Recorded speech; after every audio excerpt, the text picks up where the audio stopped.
اب 15ویں صدی میں ہم ہیں۔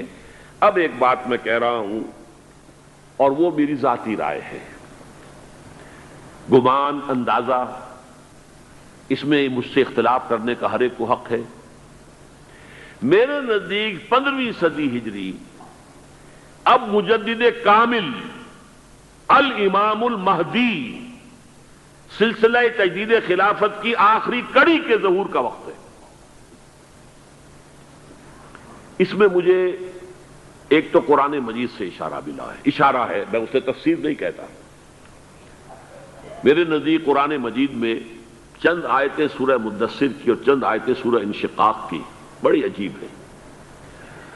سورہ مدثر کی آیات میں حضور کی آمد کا نقشہ کھینچا گیا ہے، کلا والقمر واللیل اذ ادبر والصبح اذا اسفر انہا لإحدی الکبر نذیرا للبشر لمن شاء منکم ان یتقدم او یتأخر۔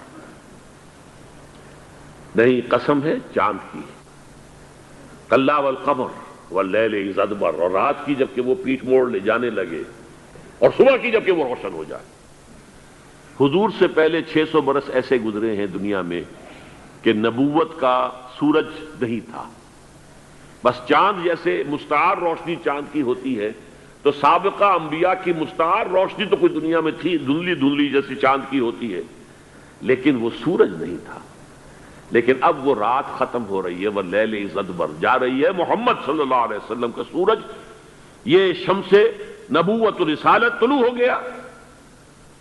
وَالصُّبْحِ اِذَا أَسْفَرَ إِنَّهَا لَإِحْدَى الْكُبَرِ، بہت بڑی باتوں میں سے ایک بات ہے جو ہوئی ہے، کوئی معمولی واقعہ نہیں ہے۔ احد الکبر، یہ تاریخ انسانی کے عظیم ترین واقعات میں سے ہے بعثت محمدی، نذیرا للبشر، پوری نوع انسانی کے لیے نذیر بن کر آئے۔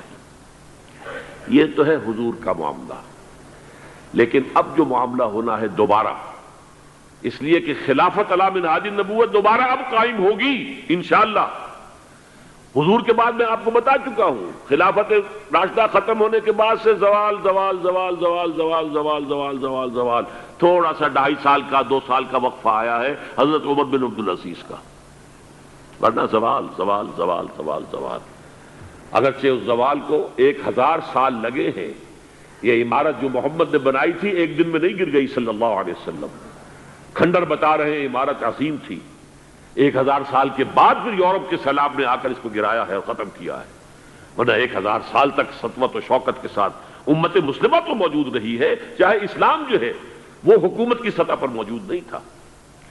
بہرحال اب جو اس کا دور آیا ہے دوبارہ خلافت علی منہاج النبوہ کا دور، اس کا نقشہ سورہ انشقاق میں کھینچا گیا ہے۔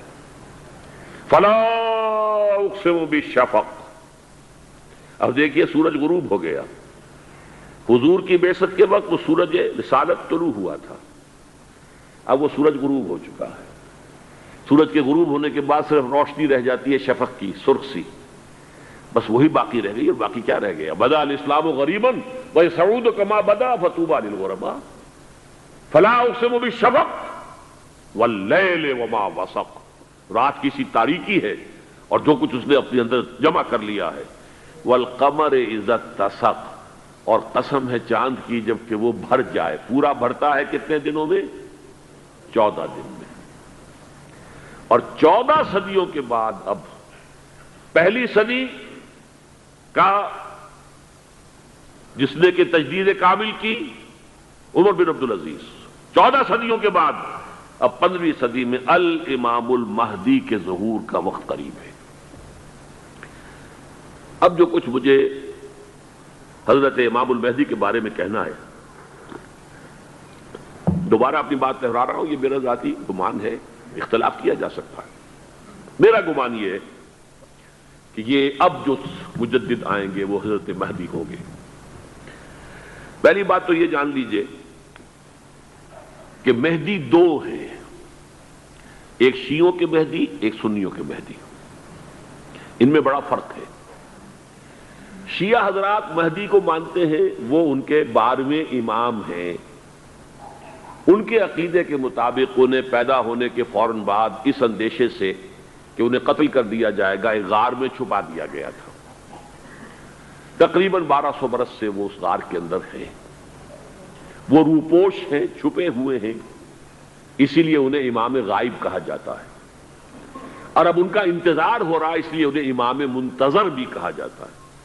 اس لیے شیعوں کے دارالعلوم جو ہوتے ہیں دارالعلوم المنتظر، وہ اس لیے کہ ان کا انتظار کیا جا رہا ہے۔ تو یہ ہے، اب وہ ان کا خیال ہے کہ آخری دور میں، آخری زمانے میں وہ ظاہر ہو جائیں گے، غار سے نکل آئیں گے۔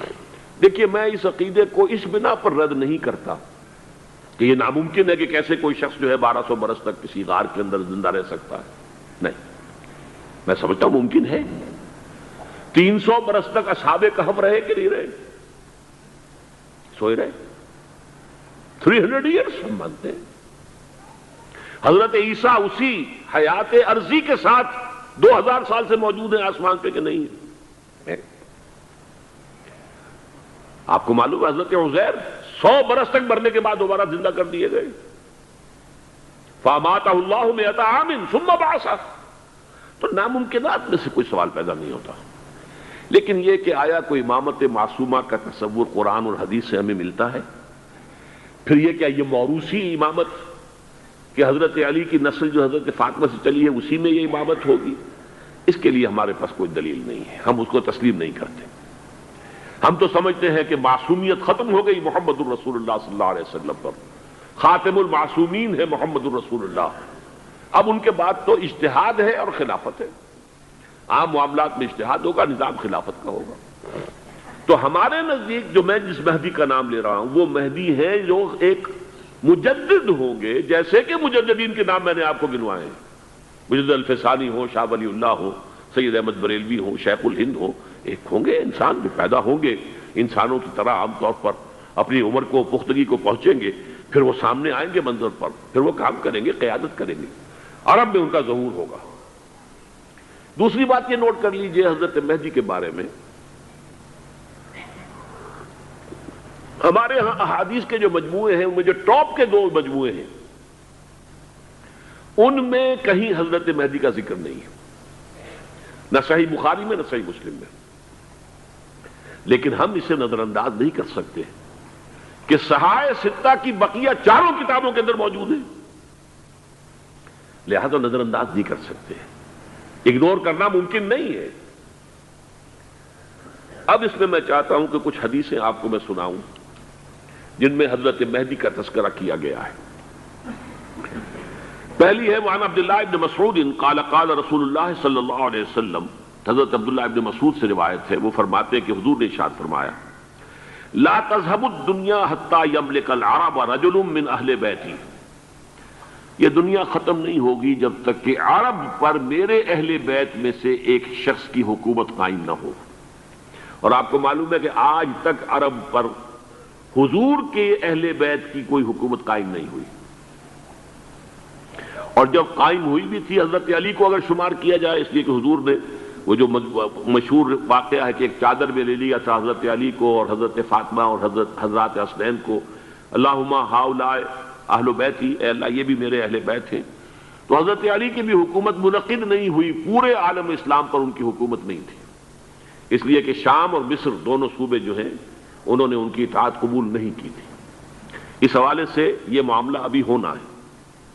لا تذهب الدنيا حتى يملك العرب رجل من اہل بیتی یواطئ اسمہ اسمی، اس کا نام وہی ہوگا جو میرا نام ہے، یعنی محمد صلی اللہ علیہ وسلم، اور ان کا نام بھی مہدی کا نام بھی محمد ہو، مہدی تو ان کا لقب ہے۔ یہ ترمذی میں بھی ہے، ابو داؤد میں بھی ہے، سنن ابی داؤد، جامع ترمذی، بلکہ ابو داؤد میں ایک اور روایت ہے، قال حضور نے فرمایا لو لم يبقى من الدنيا الا يوم، اگر دنیا کی زندگی میں سے کچھ بھی نہ بچے سوائے ایک دن کے، لطول اللہ تعالی ذلك اليوم، تو اللہ تعالیٰ اس دن کو لمبا کر دے گا، حتی یبعث فیہ رجلا منی، یہاں تک کہ میرے خاندان میں سے ایک شخص کو اٹھائے گا، من اہل بیتی، میرے اہل بیت میں سے، یواطئ اسمہ اسمی و اسم ابی ہے اسم ابی، جس کا نام میرے نام پر ہوگا، جس کے والد کا نام میرے والد کے نام پر ہوگا، محمد ابن عبداللہ ان کا نام ہوگا، اور وہ یملأ الارض قسطا وعدلا کما ملئت ظلما وجورا، وہ سرزمین عرب کو عدل اور انصاف سے اسی طرح بھر دیں گے جیسے کہ وہ ظلم اور زیادتی سے بھر چکی ہوگی۔ دوسری روایت ہے حضرت ابو سعید خدری رضی اللہ تعالی عنہ سے، حضور نے فرمایا المہدی منی اجل الجبہۃ اقن الانف یملأ الارض قسطا وعدلا کما ملئ ظلما وجورا یملک 7 سنین، رواہ داود، کہ مہدی مجھ میں سے ہوں گے بڑی روشن پیشانی والے اور بڑی کھڑی ناک والے، وہ زمین کو بھر دیں گے انصاف سے اور عدل سے جیسے کہ وہ ظلم سے بھری ہوئی ہوگی، اور وہ 7 برس تک حکومت کریں گے۔ عرب میں خالص خلافت علی منہاج النبوہ کا نظام حضرت مہدی کے ہاتھوں قائم ہوگا اور 7 برس تک قائم رہے گا عرب کے اندر۔ اس کا اگلا مرحلہ میں بعد میں بیان کروں گا۔ تیسری روایت، اور اس کو میں اس لیے خاص طور پہ سنا رہا ہوں کہ اس میں وہی الفاظ آئے ہیں جو میں نے ابتدا میں حدیث آپ کو سنائی تھی، اس کے الفاظ ہیں۔ عن ابی سعید قال ذکر رسول اللہ صلی اللہ علیہ وسلم بلاء یصیب هذه الامہ حتی لا یجد الرجل ملجا یلجا الیہ من الظلم۔ حضور نے ذکر فرمایا کہ ایک دور ایسا آئے گا انتہائی ابتلا اور آزمائش اور مصائب کا کہ کسی شخص کو کوئی سر چھپانے کی جگہ نہیں ملے گی اس ظلم سے اپنے آپ کو بچانے کے لیے۔ فَيَبْعَثُ اللَّهُ رَجُلًا مِنْ عِتْرَتِي وَأَهْلِ بَيْتِي، تو پھر اللہ میرے خاندان میں سے، میرے اہل بیت میں سے اٹھائے گا ایک شخص کو، فَيَمْلَأُ بِهِ الْأَرْضَ قِسْطًا وَعَدْلًا، اور اس کے ذریعے سے اللہ تعالیٰ زمین کو عدل و قسط سے بھر دے گا۔ يَرْضَى عَنْهُ سَاكِنُ السَّمَاءِ، یہ وہی الفاظ آ گئے، اب اس سے پھر راضی ہو جائیں گے آسمانوں میں رہنے والے بھی، وَسَاكِنُ الْأَرْضِ، اور زمین میں رہنے والے بھی۔ لا تدع السماء من قطرها شيئا الا ثبته، آسمان اپنا ایک قطرہ بھی نہیں روکے گا مگر یہ کہ اس کو زمین کے اوپر نثار کر دے گا، بارش کی شکل میں گرا دے گا۔ ولا تدع الارض من نباتها شيئا الا اخرجته، اور زمین اپنی پیداوار میں سے کوئی شے نہیں چھپائے گی، نہیں روکے گی مگر کچھ کو ظاہر کر دے گی۔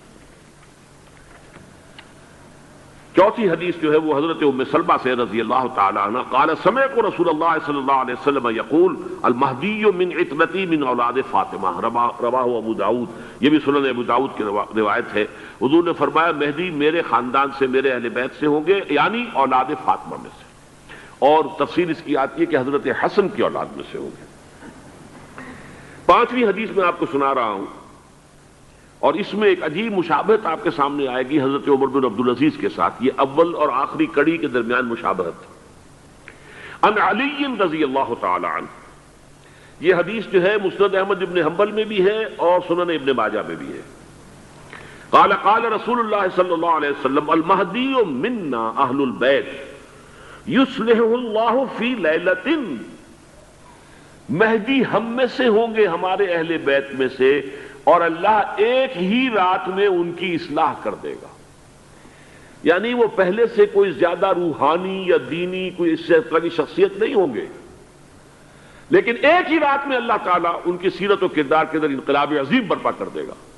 جیسے کہ میں نے عرض کیا تھا آپ سے کہ عمر بن عبدالعزیز کی زندگی میں انقلاب عظیم آیا ہے، خلافت کا بوجھ پڑتے ہی کہاں وہ خوش باش اور خوش لباس اور خوش خوراک، وہ شہزادہ ٹھاٹ باٹ والا، جاگیر والا، گورنر کا بیٹا اور خود گورنر، اور کہاں یہ کہ اس کی وہ درویشی جو میرے نزدیک واللہ عالم، ڈرتے ڈرتے کہہ رہا ہوں، میرے نزدیک وہ حضرت ابو بکر، حضرت عمر اور حضرت علی کی درویشی کو بھی مات دے گئی، لیکن کنٹراسٹ بہت شدید ہے۔ وہاں جو بھی کچھ تھا وہ تدریجاً آیا تھا، ہوتے ہوتے ہوتے ایک انتہا، اور یہاں سڈن آیا۔ چھٹی حدیث، عن انس سمعت رسول اللہ صلی اللہ علیہ وسلم یقول نحن ولد عبد المطلب سعادت اہل الجنہ، ہم عبد المطلب کی جو اولاد ہیں اور نسل ہیں، ہم جنت کے سردار ہیں۔ اور پھر آپ نے نام گنوائے ہیں، انا وحمزۃ وعلی وجعفر والحسن والحسین والمہدی، میں خود اور حضرت حمزہ بنو عبد المطلب میں سے، عبد المطلب کے بیٹے، اور علی اور جعفر حضرت علی کے بھائی جعفر طیار، اور حسن اور حسین حضرت فاطمہ کے لخت جگر حضرت علی کے بیٹے، والمہدی، اور آخر میں جا کر پھر مہدی۔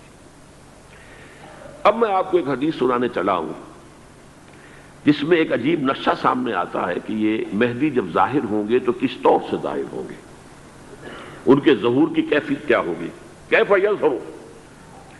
یہ روایت ہے حضرت ام سلمہ سے رضی اللہ تعالی عنہا، حضور کی زوجہ محترمہ ہیں، فرماتی ہیں ام سلمہ عن النبی صلی اللہ علیہ وسلم قال یکون اختلاف عند موت خلیفۃ، موت خلیفۃ، حضور نے فرمایا ایک خلیفہ کی موت پر اختلاف واقع ہو جائے گا، خانہ جنگی ہو جائے گی۔ فَيَخْرُجُ رَجُلٌ مِّنْ أَهْلِ الْمَدِينَةِ حَارِبًا إِلَىٰ مَكَّةَ، پھر مدینے کے لوگوں میں سے ایک شخص نکلے گا، بھاگے گا اور جا کر پناہ لے گا اور چھپ جائے گا مکے میں۔ فَيَأْتِيهِ نَاسٌ مِّنْ أَهْلِ مَكَّةِ، پھر اس کے پاس آئیں گے اہل مکہ، مکہ کے لوگ، فَيُخْرِجُونَهُ، اور اسے نکالیں گے، جہاں وہ چھپے ہوئے ہوں گے وہاں سے نکالیں گے۔ وَهُوَ كَارِهٌ، اور وہ بالکل اس کو پسند نہیں کر رہے ہوں گے، نہ وہ خواہش مند ہوں گے کہ ان کے وہ ہاتھ پر بیعت کی جائے، نہ وہ یہ چاہیں گے کہ وہ میدان میں آئیں اور ان کو جو ہے اپنا لیڈر مانا جائے۔ وَهُوَ كَارِهٌ فَيُبَايِعُونَهُ بَيْنَ الرُّكْنِ وَالْمَقَامِ، لیکن لوگ جو ہے پھر اصرار کے ساتھ ان کے ہاتھ پر بیعت کریں گے رکن اور مقام کے درمیان۔ رکن وہ کونا ہے خانہ کعبہ کا جس میں حجر اسود لگا ہوا ہے، اور مقام ابراہیم جو ہے، ان دونوں کے مابین جو یہ علاقہ ہے یہاں پر وہ بیعت ہوگی۔ وَيُبْعَثُ إِلَيْهِ بَعْثٌ مِّنَ الشَّامِ، ان کے خلاف ایک لشکر بھیجا جائے گا شام سے۔ نہیں کہا جا سکتا کہ باسی حکومت اس وقت کی جو ہے اس کی طرف سے کوئی مسئلہ اس طرح کا اٹھ کھڑا ہو، اس لیے کہ ابھی تو بہرحال باسی حکومت وہاں ہے۔ فَيُخْسَفُ بِهِمُ بِالْبَيْضَاءِ بَيْنَ مَكَّةَ وَالْمَدِينَةِ، لیکن اللہ تعالیٰ اس لشکر کو مکے اور مدینے کے درمیان وادی بیضاء میں دھسا دے گا زمین کے اندر، پورے کے پورے لشکر کو۔ فَإِذَا رَأَى النَّاسُ ذَلِكَ، جب لوگ یہ دیکھیں گے کہ اتنی بڑی نشانی ظاہر ہو گئی، أَتَاهُ أَبْدَالُ الشَّامِ وَعَصَائِبٌ من العراق فَيُبَايِعُونَهُ، اب شام سے سارے کے سارے جو اولیاء اللہ ہیں وہ بھی آئیں گے، اور عراق سے جوق در جوق لوگ آئیں گے اور ان سے بیعت کریں گے۔ وَيَعْمَلُ فِي النَّاسِ بِسُنَّةِ نَبِيِّهِمْ، پھر وہ عمل کریں گے لوگوں کے مابین، حکومت کریں گے اپنے نبی کی سنت کے مطابق۔ وَيُلْقِي الْإِسْلَامُ بِجَرَانِهِ، اور اسلام اپنی گردن زمین پر ٹکا دے گا۔ وَالْأَرْض فِي الْأَرْض، زمین میں۔ فَيَلْبَسُ 7 سنین، پھر وہ 70 برس تک حکمران رہیں، 7 برس تک حکمران رہیں گے۔ ثم یتوفا، پھر ان کا انتقال ہوگا۔ ویصلی علیہ المسلمون، اور مسلمان ان پر نماز پڑھیں گے۔ یہ جو میں نے آپ کے سامنے نقشہ کھینچا ہے، اس سے اب میں ایک نتیجہ نکالتا ہوں، اسے بھی میرا گمان کہیے، اختلاف بھی کر سکتے ہیں آپ، اگر اس کو وزنی سمجھے تو قبول بھی کر سکتے ہیں۔ وہ یہ ہے کہ میرے نزدیک شاہ فہد کے انتقال پر لا محالہ یہ صورتحال پیدا ہو جائے۔ ولی عہد وہاں ہیں عبداللہ بن عبدالعزیز، امریکہ کو وہ پسند نہیں کرتے اور امریکہ انہیں پسند نہیں کرتا، یہ بالکل تشتس بام ہے۔ امریکہ نے لازماً جس طریقے سے اپنے پنجے گاڑے ہیں سعودی عرب کے اندر، اپنا فوجی اڈا بنایا ہے، تو آسانی کے ساتھ وہاں سے اپنے پنجے ہٹانے کے لیے تیار نہیں۔ ایک حدیث میں آتا ہے قرن الشیطان، نجد سے شیطان کا سینگ برآمد ہوگا، وہ شیطان کا سینگ ہے، جو میزائل وہاں پر لگے ہوئے ہوں گے اس وقت، در حقیقت وہ سارے کے سارے جو ہیں وہ شیطان کے سینگ ہیں۔ بہرحال کوشش وہ کرے گا کہ جیسے کہ اس نے جارڈن میں کیا، کتنے عرصے سے وہاں شاہ حسین کا چھوٹا بھائی حسن جو ہے وہ ولی عہد تھا، عین وقت کے اوپر آ کر، اور پتہ نہیں کیسی کیسی دوائیاں دے کر اسے لے کر آئے ہیں شاہ حسین کو، مرتے ہوئے کو تھوڑی دیر زندہ رکھنے کے لیے، اور وہ تبدیلی کروا کر جو ہے واپس لے گئے ہیں۔ تو یہ معاملہ ہوا ہے، تبدیلی کروا دی، وہاں تو ہو گئی آرام سے، کوئی بات نہیں۔ بحرین میں بھی غالباً ایسا ہی معاملہ ہوا ہے، واللہ عالم، مجھے یاد پڑتا ہے کہ وہ چاہتے ہیں کہ ہمارا پسند کا آدمی آئے۔ اگر سعودی عرب میں یہ کام کیا گیا تو اس کا لازمی نتیجہ خانہ جنگی ہوگا، اس لیے کہ وہاں کی روایت یہ بڑی سخت ہے، بڑی پختہ ہے۔ پھر یہ کہ وہاں جو ہے امیر عبداللہ جو ہے، جو وہاں پر اگرچہ سپہ سالار وہ نہیں ہے، کمانڈر ان چیف وہ نہیں ہے، کمانڈر ان چیف تو کوئی اور ہے، لیکن الحرس الوطنی جو ہے، نیشنل گارڈز، بہت بڑی فورس ہے وہ۔ اصل بیڈوین فورس جو ہے صحرا کے لوگوں کی عرب فورس، وہ در حقیقت الحرس الوطنی ہے، نیشنل گارڈ ہے، اور اس کا کمانڈر ان چیف یہ ہے امیر عبداللہ۔ تو لازماً یہ شکل جو ہے پوری ہو کر رہے گی۔ جیسے ہی یہ معاملہ ہوا شاہ فہد کے انتقال کا، تو یہ اختلاف ہوگا، خانہ جنگی ہوگی، پھر کوئی اللہ کا بندہ جو ہوگا۔ میرے نزدیک، میں آج سے کوئی 6-7 سال پہلے سالانہ اجتماع تھا تنظیم اسلامی کا راولپنڈی میں، میں نے اس وقت وہاں کہا تھا، اس سے ذرا اخبارات میں بھی کچھ وہ کنٹروورسی آئی تھی کہ میرے نزدیک امام مہدی پیدا ہو چکے ہیں، ان کے ظہور کا وقت قریب ہے۔ اور اس کی تھوڑی سی بعد میں مجھے معلوم ہوا کہ جین ڈکسن غالباً نام ہے امریکن اس کا، جس نے یہ پیشن کوئی خبر دی تھی کہ 1962 میں عالم عرب میں ایک بچہ پیدا ہوا ہے کہ جو وہاں کا نقشہ بدل کر رکھ دے گا۔ یہ جین ڈکسن کی غالباً پیشن گوئی ہے۔ بہرحال مجھے اس کی پیشن گوئی سے کوئی دلچسپی نہیں ہے، میں تو جو احوال دیکھ رہا ہوں، یعنی اسرائیل کا قائم ہو جانا، اور اس کے بعد اب یروشلم کا مسلمانوں کے ہاتھوں سے نکل جانا، اور اب گویا کہ وہ الملحمۃ العظمیٰ جو ہے تلی کھڑی ہے، کسی بھی وقت جو ہے یہ جو ہے وہ لاوا پھٹ سکتا ہے، آتش فشاں پھٹ سکتا ہے۔ تو یہ تمام حالات ایسے ہیں کہ جن کی وجہ سے میں سمجھتا ہوں کہ ایک تو جو قرآن مجید کے اشارات میں نے آپ کو بتائے، 14 صدیاں 14 دن میں چاند کا پورا ہونا، والقمر اذا اتسق، 14 دن میں 14ویں کا چاند۔ اسی طرح اب یہ 14 صدیوں کے بعد یہ صدی جو 15ویں صدی ہے، یہ در حقیقت ظہور امام مہدی کی صدی ہے۔ لیکن یہ کہ امام مہدی کی حکومت قائم کرنے کے لیے کون لوگ آئیں گے؟ عرب جو ہیں وہ اندر سے کھوکھلے ہو چکے ہیں، عیاشی نے، دولت نے، پیسے نے، دولت، پیسہ، عیاشی، اس کی وجہ سے کھوکھلے ہو چکے ہیں۔ یہاں میں آپ کو 2 حدیثیں سنانا چاہتا ہوں۔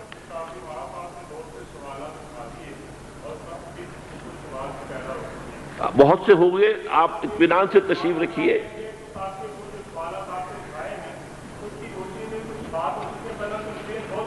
بہت ہوگی، بات ہوگی، آپ اس طرح صبر سے سن لیجئے۔ میں اب تقریباً اپنی گفتگو کے اختتام تک پہنچ رہا ہوں۔ سنن ابن ماجہ کی روایت ہے حضرت ابو ہریرہ سے رضی اللہ تعالی عنہ، قال قال رسول اللہ صلی اللہ علیہ وسلم اذا وقعت الملاحم بعث اللہ بعثا من الموالی هم اکرم العرب فرسا واجودہ سلاحا یوید اللہ بہم الدین، رواہ ابن ماجہ عن ابی ہریرہ رضی اللہ تعالی عنہ۔ جب ملاحم کا دور شروع ہوگا تو اللہ تعالیٰ اٹھائے گا ایک لشکر یا لشکروں پر لشکر موالی میں سے۔ موالی کون ہے؟ عربوں نے جب فتح کیا تھا اس پورے علاقے کو خلافت راشدہ کے دوران، اور پھر وہ لوگ جو ہے، ایک رائے تو یہ تھی کہ انہیں غلام بنایا جائے ساری آبادیوں کو، لیکن یہ کہ حضرت عمر کا اجتہاد تھا، اس کے مطابق جو ان کو غلام نہیں بنایا گیا، تو وہ موالی کی حیثیت رکھتے ہیں۔ عربوں میں دم نہیں ہے، موالی میں سے لشکر اٹھیں گے کہ جو در حقیقت حضرت مہدی کی حکومت کو قائم کرے گی۔ دوسری حدیث سنیے، عن عبداللہ ابن الحارث رضی اللہ تعالی عنہ، اور یہ ابن ماجہ کی روایت ہے، قال قال رسول اللہ صلی اللہ علیہ وسلم یخرج ناس من المشرق فیوطئون للمہدی یعنی سلطانہ، لشکر نکلیں گے، لوگ آئیں گے مشرق سے، اور وہ حضرت مہدی کی حکومت کو جمائیں گے اور قائم کریں گے۔ اب ذرا نوٹ کیجئے کہ جزیرہ نما عرب کے مشرق میں کون سے ملک ہیں؟ 3، ایران، افغانستان، پاکستان۔ یہ 3 سالڈ مسلم ممالک، مسلم آبادی اکثریت۔ ویسے تو یہ کہ آگے ہندوستان میں 20 کروڑ مسلمان ہیں، لیکن وہ 20 کروڑ جو ہے وہ تو 80 کروڑ کے اندر تحلیل ہو جاتے ہیں غیر مسلموں میں، لیکن یہاں جو معاملہ ہے یہ خالص اکثریت کے۔ ان میں سے ایران کا معاملہ جہاں تک ہے، نمبر 1 یہ کہ وہ شیعہ عقائد کے حصار میں بند ہے، اس سے ادھر ادھر ہونا اس کے لیے ممکن نہیں۔ حدیث میں یہ بھی آتا کہ اصفہان سے 70,000 یہودی دجال کا ساتھ دیں گے۔ لیکن بہرحال خراسان ایک صوبہ ہے افغانستان کا اس وقت بھی، شمال مشرقی کونے میں، مجھے امید ہے وہاں سے خیر کی، کیونکہ خراسان کا لفظ وہاں پہ شامل ہے، اور حضور کی حدیث میں بعد میں آپ کو سناؤں گا کہ خراسان سے فوجیں چلیں گی جو یروشلم کو دوبارہ حاصل کریں گی، فتح کریں گی، جیسے پہلے یروشلم کھویا عربوں نے تھا، دوبارہ حاصل کیا تھا کرد نے، کرد خون صلاح الدین ایوبی رحمۃ اللہ علیہ. ایسے اب پھر عربوں نے کھویا ہے، لیکن لینے والے خراسان سے لشکر آئیں گے. یخرج من خراسان رایات و سود لا یردھا شیء حتی تنصب بإیلیا. خراسان کے علاقے سے کالے علم لے کر لشکر چلیں گے جن کے رخ کو کوئی موڑ نہیں سکے گا جب تک کہ وہ جا کر یروشلم میں نصب نہ ہو جائے. اس کے بعد نام آتا ہے پاکستان کا. یہ ہے میری اور آپ کی داستان، اور یہ ہے سبب جس کی وجہ سے کہ میں آپ سے یہ گفتگو کر رہا ہوں. اصل میں تو کس لیے؟ محض ایک علمی استفادہ، محض اپنی بات آراء کو ظاہر کرنے کا شوق نہیں، بلکہ یہ کہ اپنی ذمہ داری ہم پہچانیں کہ ہم کس مقام پر کھڑے ہیں. دیکھیے، اس پاکستان کے بارے میں یا ہندوستان کے بارے میں علامہ اقبال نے کہا تھا اپنے ترانہ ملی میں، میرے عرب کو آئی ٹھنڈی ہوا جہاں سے، میرا وطن وہی ہے، میرا وطن وہی ہے. اور مجھے بتایا گیا کہ سنن ابی داؤد میں یہ روایت موجود ہے کہ حضور نے فرمایا کہ ہندوستان کی طرف سے مجھے ٹھنڈی ہوا آتی، اگرچہ مجھے وہ حدیث ابھی نہیں ملی ہے، لیکن حزب التحریر کا ایک کارڈ مجھے ملا تھا، تو اس میں اس حدیث کا اور اس میں ابو داؤد کا روایت کا حوالہ موجود تھا. لیکن میں جو چیز آپ کو بتا چکا ہوں وہ یہ کہ الف ثانی کا پورا تجدیدی کارنامہ اس ہندوستان کی سرزمین میں ہوا. مجدد الف ثانی شیخ احمد سرندی، شاہ ولی اللہ دہلوی، سید احمد بریلوی، وہ تو ہمارے پاکستان میں آ کر جو ہے ان کا خون جذب ہوا ارض پاکستان میں. پھر شیخ الہند مولانا محمود حسن. تحریک خلافت چلی تو صرف ہندوستان میں چلی اور کہیں نہیں چلی. آزادی کی تحریک چلی پوری دنیا میں، وہ نیشنلزم کی بنیاد پر چلی، ملے نیشنلزم، عرب نیشنلزم، ترک نیشنلزم. ہمارے ہاں چلی تو اسلام کے نام پر پاکستان کا مطلب کیا؟ لا الہ الا اللہ. پھر پاکستان قائم ہوا معجزے کے طور پر، بلکہ نازل ہوا ہے لیلۃ القدر میں. انا انزلناہ فی لیلۃ القدر، جیسے قرآن نازل ہوا لیلۃ القدر میں، یہ پاکستان بھی نازل ہوا لیلۃ القدر میں. اس کا برقرار رہنا ابھی تک معجزہ ہے. ہندو یہ سمجھتا تھا، کانگریس سمجھتی تھی کہ جھٹپٹ ختم ہو جائے گا. پھر یہ کہ اس کا قرارداد مقاصد کا پاس ہو جانا، مزید بھی اور اضافی دفعات دستور میں آ جانا، اب کمرشل انٹرسٹ کو ربا قرار دے کر حرام قرار دینا، یہ سارے لینڈ مارکس ہیں کہ جو اشارہ کر رہے ہیں کسی چیز کی طرف، معاملہ کدھر جا رہا ہے.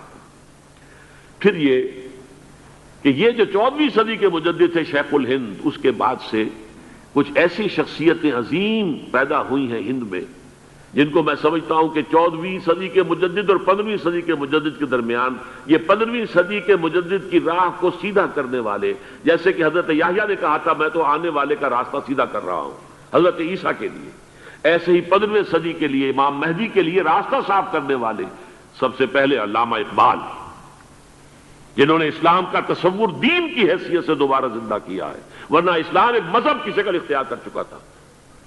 پھر مولانا مودودی، مولانا ابوالکلام آزاد حکومت الہیہ کے نعرے کے ساتھ میدان میں آئے. یہ اقبال نے جو تصور پیش کیا تھا اس پر عملی جد و جہد کے لیے حزب اللہ قائم ہوئی. نوٹ کر لیجئے 11 برس کا فرق ہے عمر کا علامہ اقبال کے اور ابوالکلام کے.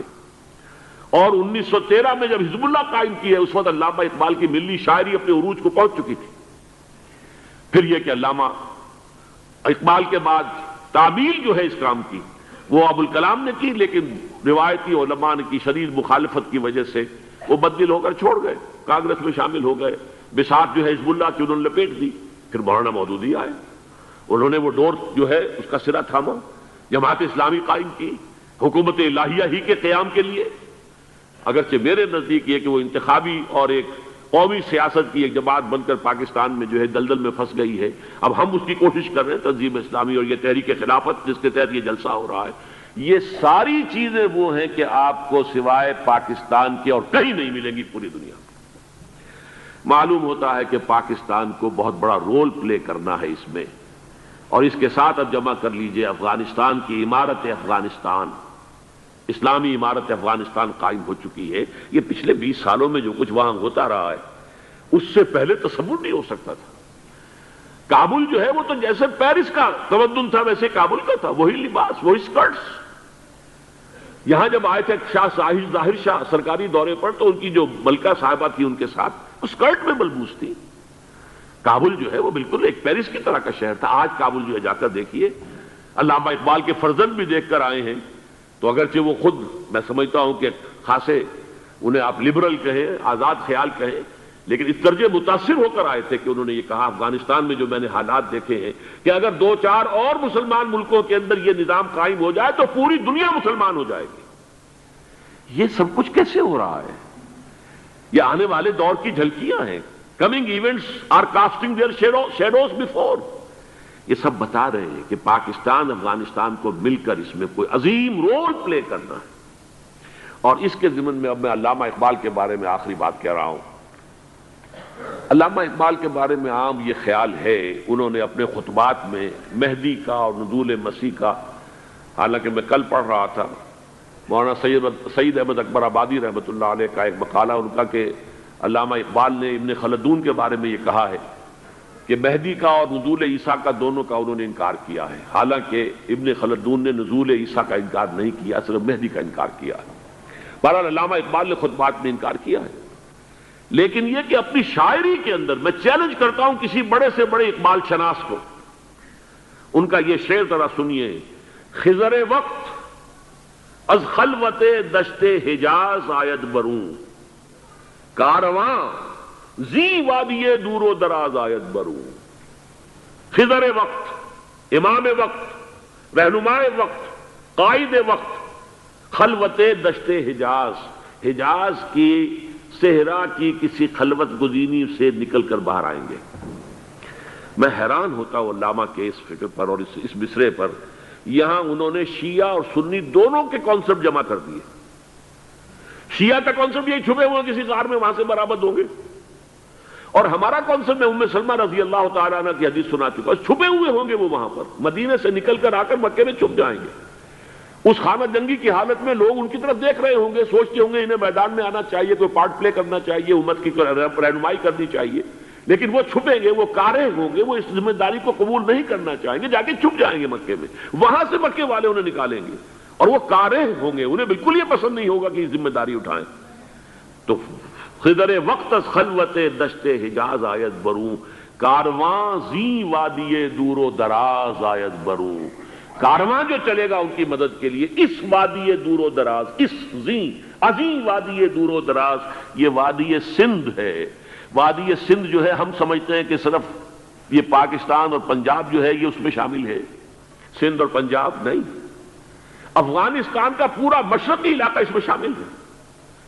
جیسے دریائے جہلم سندھ میں جا رہا ہے، جیسے دریائے گلگت سندھ میں آ کر ملتا ہے، جیسے دریائے چناب اور راوی اور جہلم اور یہ سب جا رہے ہیں اور آ رہے ہیں، اسی طرح دریائے کابل کہاں سے آ رہا ہے، دریائے گومل کہاں سے آ رہا ہے، ٹوچی کہاں سے آ رہا ہے، یہ سارا جو ہے ڈرین جو ہو رہا ہے، ایسٹرن جو ہے پارٹ آف افغانستان، یہ سب وادی ہے۔ اس وادی کے یہ دو حصے ہیں، ایک حصہ جو ہے یہ ادھر پاکستان میں ہے، اور اسی وادی کا دوسرا حصہ جو ہے وہ افغانستان میں ہے۔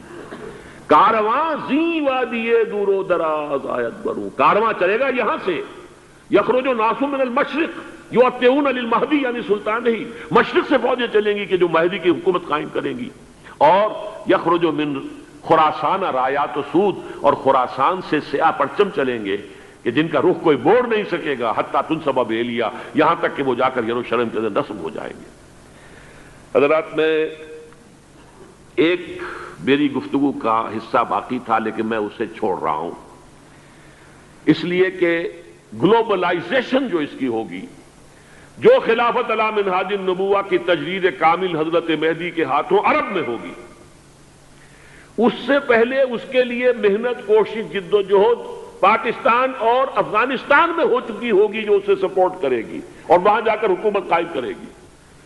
اس کے بعد گلوبلائزیشن کا جو مرحلہ اس کا ہے وہ حضرت مہدی کے ہاتھوں نہیں ہے، وہ حضرت عیسیٰ ابن مریم ان کے نزول کے بعد ہے، جن کے نزول کے بعد دجال کا خاتمہ ہوگا اور یہودیوں کا استحصال ہوگا، مسلمانوں پر بھی بڑی تکالیف اربوں پر آئیں گی، شدائد آئیں گے، لیکن یہ وہ میں حصہ جو اپنی گفتگو کا آج چھوڑ رہا ہوں اس لیے کہ میں دیکھ رہا ہوں کہ بعض حضرات کا صبر کا پیمانہ اب لبریز ہو رہا ہے، تو میں اس حصے کو پھر ملتوی رکھتا ہوں کسی دوسری محفل اور کسی دوسری مجلس اور نشست پر۔